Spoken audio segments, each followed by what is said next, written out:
Mesa de debates. Oferecimento Unimed Dental. O plano odontológico da Unimed Juiz de Fora. Premium FM, sintonizada no seu bom gosto.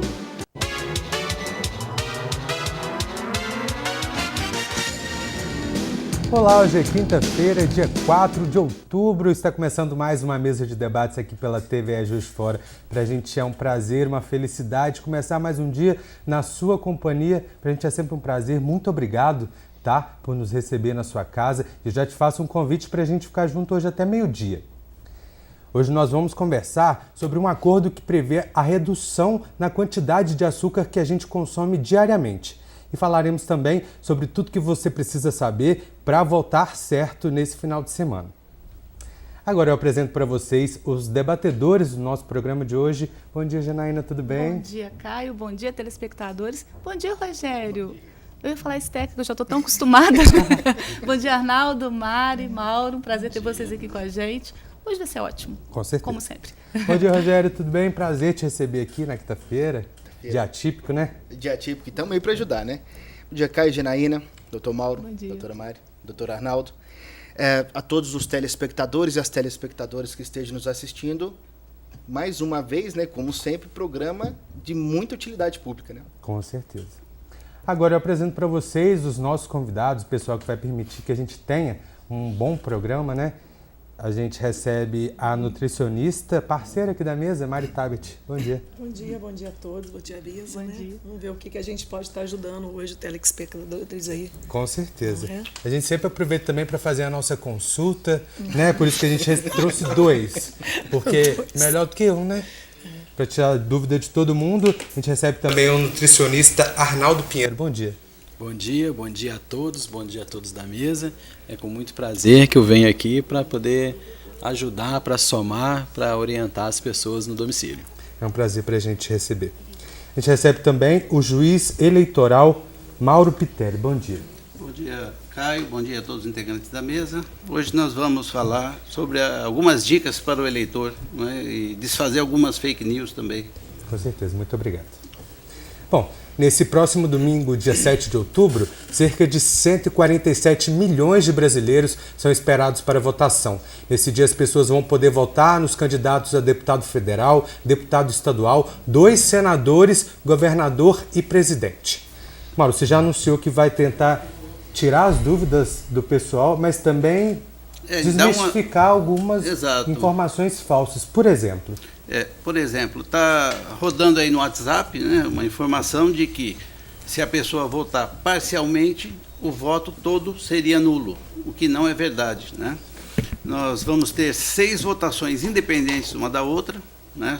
Então, por isso, nós também estamos orientando o pessoal a levar a colinha. Está disponível lá no site do TRE, do TSE também. Pode imprimir essa colinha, anotar o número dos seus candidatos. Se quiser votar em branco ou nulo em algum, não tem problema nenhum, não vai anular os demais votos. As votações são independentes uma da outra. Então, se você escolher o primeiro candidato e anulou todos os demais, ou votou em branco, não tem problema nenhum, aquele primeiro será válido. Inclusive um turno é independente também, se caso... Independentemente, exatamente. No segundo turno é só para majoritário no cargo de governador e presidente da República, né? Então, a eleição é bem mais simples para o segundo turno, são só 2 opções, né? Presidente e governador. Então, no primeiro turno é que é mais complicado, porque são 6 votações. Nós temos, inicia pelo deputado federal, que são 4 dígitos, depois o deputado estadual, que são 5 dígitos, teremos 2 senadores, né? Primeira vaga e segunda, com 3 dígitos cada uma, governador e, por último, o presidente. Então, é importante também salientar que nós temos as eleições proporcionais, que são as de deputados, federal e estadual, e temos as eleições majoritárias, que aí o voto do eleitor é em determinada pessoa, não na sigla do partido. Então, por exemplo, senador, são 3 números que tem que ser digitado, 3 dígitos. Se votar nos 2 primeiros, não existe essa informação de que vai para a sigla do partido. Não vai ser anulado nesse caso. O voto será nulo. Então tem que digitar integralmente o número do candidato das eleições majoritárias, né? De governador e presidente, já coincidentemente, é o número do partido, são só 2 números. Agora, senador não, senador são 3 números que tem que ser digitado. E importante, especificamente, a gente tem 2 senadores nessa eleição, né? Exato. Os senadores, o mandato deles é diferenciado em relação aos demais, né? São 8 anos e alternadamente se troca, por exemplo, neste ano nós vamos trocar 2 senadores que estão completando 8 anos no Senado, vão sair, vão entrar 2. Daqui a 4 anos, aquele que já está lá com 4 anos vai estar completando 8 anos. Então nós vamos trocar apenas um daqui a 4 anos e assim sucessivamente. Você poderia também explicar para a gente que nessa época de eleição, com as discussões muito acirradas e essa polaridade que sempre existe, as pessoas acabam se preocupando muito com o candidato à presidência e tiram um pouco a visão sobre os outros cargos, até às vezes por não saber o que cada cargo desse representa. Você poderia explicar mais ou menos para a gente? O Congresso Nacional, ele legisla em prol do todo, do país, né? Então ele é formado por 2 casas, né? O Senado Federal e também a Câmara dos Deputados. Ambos unidos formam o Congresso Nacional. No âmbito estadual, nós temos o Legislativo composto pelo deputado estadual, pela Assembleia Legislativa, né? Composta por deputados estaduais. Cada qual, no seu âmbito de atuação, legisla, na função precípua. As funções que são tripartidas, a gente diz sempre que todo o poder emana do povo e apenas as funções são tripartidas, né? Então tem a função judiciária, que a gente chama de poder judiciário, que é principalmente julgar. O legislativo, legislar, fazer as leis. E o executivo, que é administrar, gerir todo esse sistema. E no Congresso Nacional também, como em todas as demais, né, eu digo assim, a função precípua. Por quê? Porque o judiciário também administra. O judiciário também faz resoluções, faz algumas leis, vamos dizer assim. O Senado Federal, por exemplo, quando ele julga um impeachment, né, ele está fazendo a função do judiciário. Ele também é competente para julgar os ministros do Supremo nos crimes de responsabilidade. Então, as funções se interpenetram. Então, a gente diz sempre, a judiciário julgar, legislativo legislar e o executivo administrar. Isso como função precípua. Então, essas são as funções. Quando você votar no deputado estadual, ele vai elaborar as leis estaduais. Quando votar no federal, ele vai compor o Congresso Nacional juntamente com os senadores e legislar no âmbito nacional.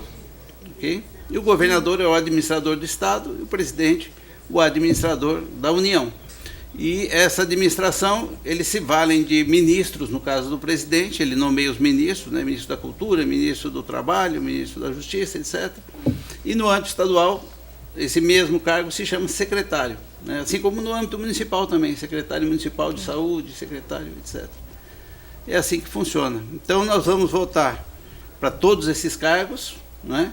Uma pessoa sozinha não consegue fazer tudo o que fala que vai fazer, porque depende do legislativo aprovar as leis que a iniciativa for do administrador, né? Tem leis que são especificamente de iniciativa do administrador, do executivo.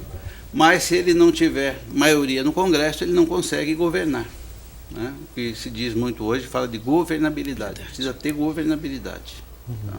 Então é importante observar que nem tudo que é prometido, farei, acontecerá de fato.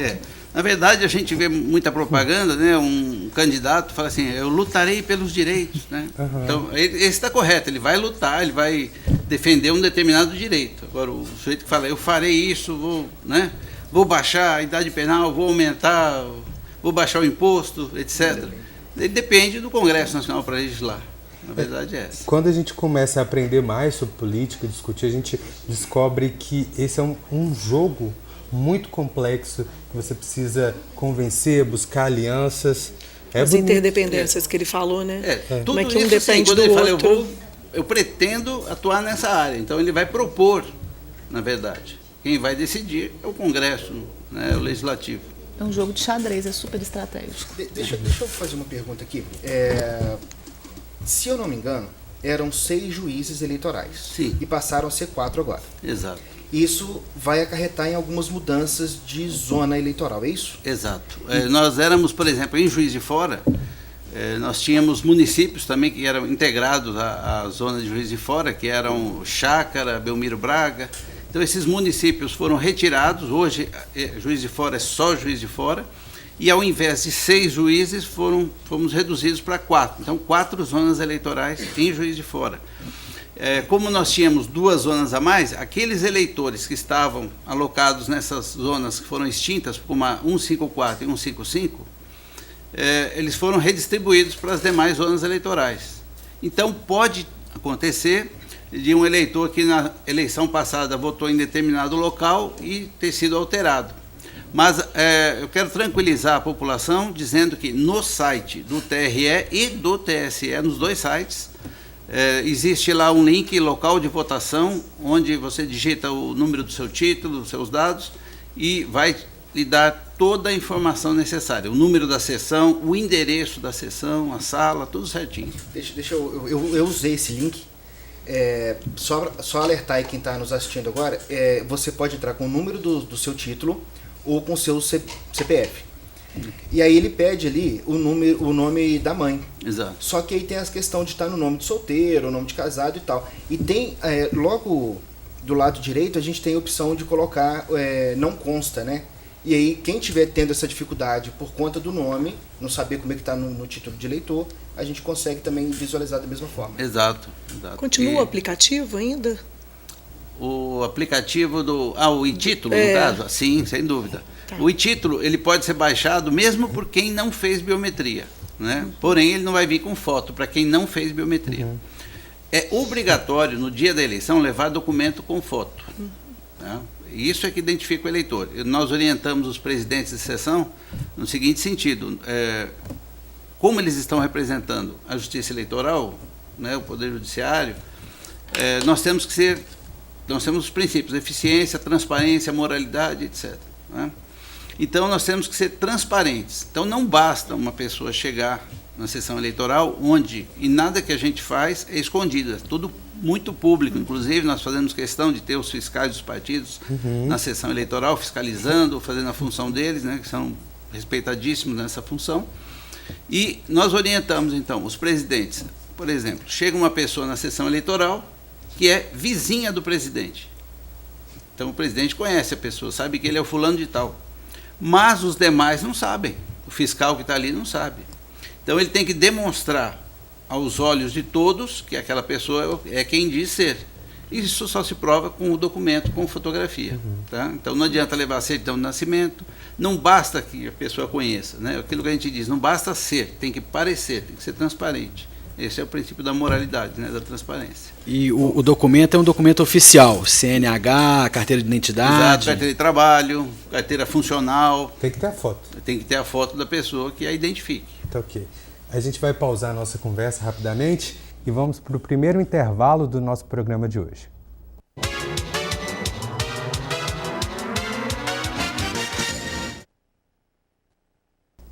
Estamos de volta com a mesa de debates aqui pela TVE Juiz de Fora e a gente continua tirando todas as dúvidas, as nossas e as suas, sobre as eleições desse domingo. Mauro, você já citou a respeito da biometria, que foi algo que deixou muita gente confusa, teve muitas dúvidas. Quais lugares a biometria é obrigatória? E quem não tiver, como que vai ser para votar? Isso. Nós temos em Minas Gerais cidades em que a biometria foi obrigatória. Então, por exemplo, vou dar o exemplo de Uberaba. Uberaba foi 100% biométrico. Né? Então, quem não fez biometria em Uberaba, quem não compareceu para fazer a biometria, teve o título cancelado. Então, não vai votar nessas eleições. Ao contrário de Uberaba, Juiz de Fora não foi obrigatório, foi opcional. Então, mesmo quem não fez biometria em Juiz de Fora vai poder votar com o seu título normalmente. Então, é importante destacar esse ponto, porque algumas pessoas estavam em dúvida se o título dela estava ou não válido. Né? Então, está válido sim, podem comparecer às suas sessões, né? Olhar lá no site o local de votação e comparecer para votar. Uma outra dúvida que eu tenho é com relação a como que o título da pessoa é cancelado, em quais circunstâncias esse título é cancelado, quais são as consequências, se isso tem uma punição, porque muita gente ficou em dúvida com essa questão da biometria, meio que foi um desespero. Então, explica pra gente um pouquinho. Isso, quem não vota tem que pagar uma multa e fica privado de muitos direitos. Por exemplo, não obtém a quitação eleitoral, que é fundamental para matrícula em universidades e também para o passaporte, para tirar o passaporte, né?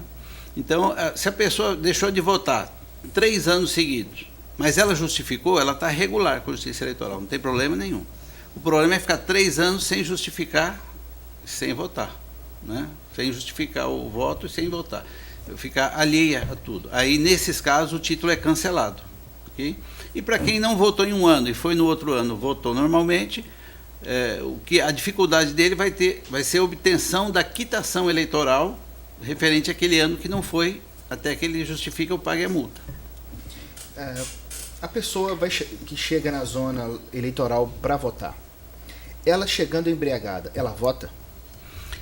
Esse é um detalhe, por exemplo, a princípio, todo ano eleitoral, né, a Secretaria de Segurança Pública expede uma portaria, que a gente chama de lei seca, né, proibindo a pessoa embriagada, que se venda bebida alcoólica, na verdade, né? O consumo em casa não é proibido, né? Assim, a princípio não se tem essa restrição, não se teve essa preocupação. Na prática, né? Não tivemos esses casos, né? Esses casos concretos, por exemplo, nós não tivemos, né? Mas é uma hipótese se a pessoa aparecer embriagada. A princípio, se ela estiver lúcida, né? Se ela estiver inconsciente, o presidente que toma a decisão. Eu digo sempre assim, o presidente da sessão, acima dele é só o juiz eleitoral. Ele é a autoridade máxima, ele põe ordem nos trabalhos, etc. Então, a decisão vai ser dele. E ele tem que constar da ata qual foi a decisão, por que não deixou votar. Estando justificado o motivo do impedimento do voto, não há problema algum. Né? Na dúvida, ele tem que chamar o juiz eleitoral para decidir. Você falou que acima é só o juiz eleitoral. Qual que é o seu trabalho específico no domingo? Isso, porque quando se fala em eleições, o presidente da sessão é a autoridade máxima dentro da sessão.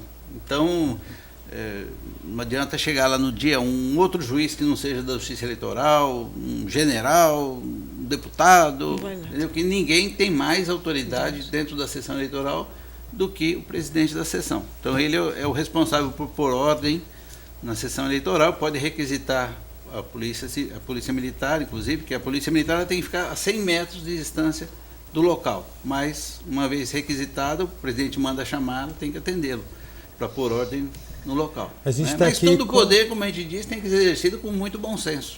Né? Grandes poderes, grandes responsabilidades. A gente está aqui com a maior autoridade, gente, da política. Do lado aqui, ó. Como disse, o juiz, por exemplo. O juiz é autoridade no processo que está a seu cargo julgar. Perfeito. No processo dos outros ou na rua é um cidadão normal. Perfeito. Outra pergunta que me tem vindo muito ultimamente é a questão de fazer propaganda lá no dia. Não se pode santinho, pode camiseta, não pode bandeira, não pode som. No dia da eleição, nenhum tipo de propaganda é permitido pelos partidos políticos, coligações, seus correligionários, etc. Né? A única coisa que é permitida é a liberdade de expressão, né, que é o direito constitucional de todos, né, manifestação do pensamento, liberdade de expressão individual e silenciosa do próprio eleitor. Então, se o eleitor mandou confeccionar uma camiseta lá do seu candidato, porque os partidos estão proibidos de confeccionar, isso pode dar cassação de registro, inclusive, né? Como tínhamos antigamente, né? Distribuir a camiseta, são vantagens ao eleitor. Então, tudo isso é proibido. E, agora, se o eleitor mesmo mandar fazer, estampar na casa dele, né? Ir lá votar com boné, com camiseta e uma bandeirinha, e não passar na fila, né? Atiçando todo mundo, fazendo propaganda. Se ele ficar na dele lá, vai votar, sai. Ok, está permitido. A aglomeração não é permitida também. Eu tenho uma preocupação. Vamos combinar que essa eleição é uma eleição bem diferente, atípica. Né? Os ânimos estão muito inflamados. Existe a preocupação da Justiça Eleitoral com relação à segurança do eleitor?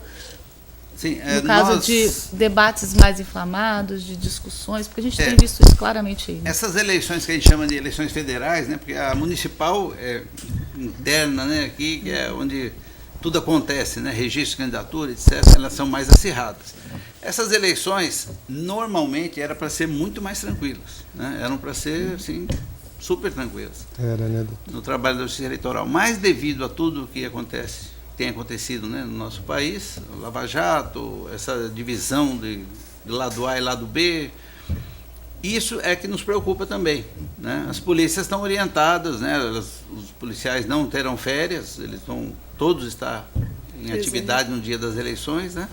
Como diz, a gente se prepara, faz a nossa parte, nosso planejamento e se prepara. Agora, o que vai acontecer no dia da eleição é uma incógnita, né? Mas nós estamos preparados para atuar dentro do que for possível. A gente já vê uma mudança bem, assim, clara, né? Em função de propaganda. Parece que é uma coisa mais tranquila hoje, não? A nível de rua, né? Você não vê tanto panfleto, tanta poluição visual. Nas eleições confesso mais que eu estou recentes, achando agora, ótimo né, isso. como esta, por exemplo, o que era regra antigamente, né, a propaganda sempre foi regra. Ela praticamente virou exceção. Né? Hoje tudo é proibido, ao contrário, né, do que era antigamente. Então, igual camiseta, chaveiro, etc. A camiseta eu sinto muita falta, a gente tinha pijama ali durante vários Exato. anos. Tudo isso hoje é proibido, né? As pinturas em muros nas casas, né? Pintar na parede, a poluição mesmo, hoje visual não pinta mais. ficou hoje é só assim, adesivo, né, colado e na medida de 40 por 50. Eu tenho uma imagem que ficou marcada das eleições quando eu era muito jovem, de justamente a rua parecer um mar de panfletos. Assim, esses políticos, eles podem ser punidos? Alguém pode ser punido por essa poluição da rua? Exato. Nesses casos, nós teríamos que surpreender o sujeito que está fazendo, a gente chama de derrame isso, né? Aquilo que é jogado. O derrame, a punição é de 2 a 8 mil reais de multa, se for pego, né? E se o candidato beneficiado também, se comprovar que ele tinha ciência disso, também a multa para ele, além daquele que fez o derrame. Né? Além disso, por exemplo, normalmente o pessoal joga no dia anterior, né? Então, no dia da eleição, as propagandas são proibidas. Mas como o objetivo é fazer efeito no dia da eleição, isso pode ser apurado criminalmente também. As penas são de 6 meses a 1 ano, e aí a multa eleva, se houver o crime também, a multa eleva de 5 a 15 mil reais. Né? Então, assim, tudo é questão de dar o flagrante. Né? Nós temos câmeras aí para todo quanto é lugar que podem ser utilizadas, né, para tentar identificar esses sujeitos. Né? Nós fizemos um pedido ao Denlub para deixar um veículo de plantão com funcionários, né, para fazer as limpezas, porque nós tivemos no passado uma senhora, inclusive, que fraturou a perna por causa, porque normalmente é o período de chuvas, né? Nós temos papel com chuva, fica melado, né? E ela escorregou e teve uma fratura, né, numa das eleições passadas. A gente vai ter que encerrar o nosso bloco, mas antes eu gostaria só de fazer uma pergunta da doutora Jane. Okay. Ela ligou para cá perguntando, o senhor já até comentou, mas reforçar. Ela falou que a zona dela não existe mais, era 154, então só reforçando para ela e para todo mundo de casa, como descobrir um novo local de votação. Isso, então entrar no site do TRE ou do TSE, são bem semelhantes, e lá tem um link local de votação. Aí você digita os seus dados ali, vai aparecer o endereço correto lá da sua sessão. Existe algum lugar físico, um local físico, onde que a gente possa tirar essa dúvida também? Isso, poderia ir ao cartório eleitoral. Tá. Porém, assim, o site é muito mais prático, né? Mas o cartório eleitoral aqui na Itamar Franco está à disposição. É porque às vezes uma pessoa mais idosa, né, tem uma maior dificuldade. Eu pensei exatamente isso. Tá ok, então. Muito obrigado. Eu agradeço. Pela sua verdadeira aula, né? Sobre eleição e tudo que a gente precisa saber para estar afiado para domingo. A gente agora vai para mais um rápido intervalo. Já voltamos com a mesa de debates aqui pela TVE Juiz de Fora.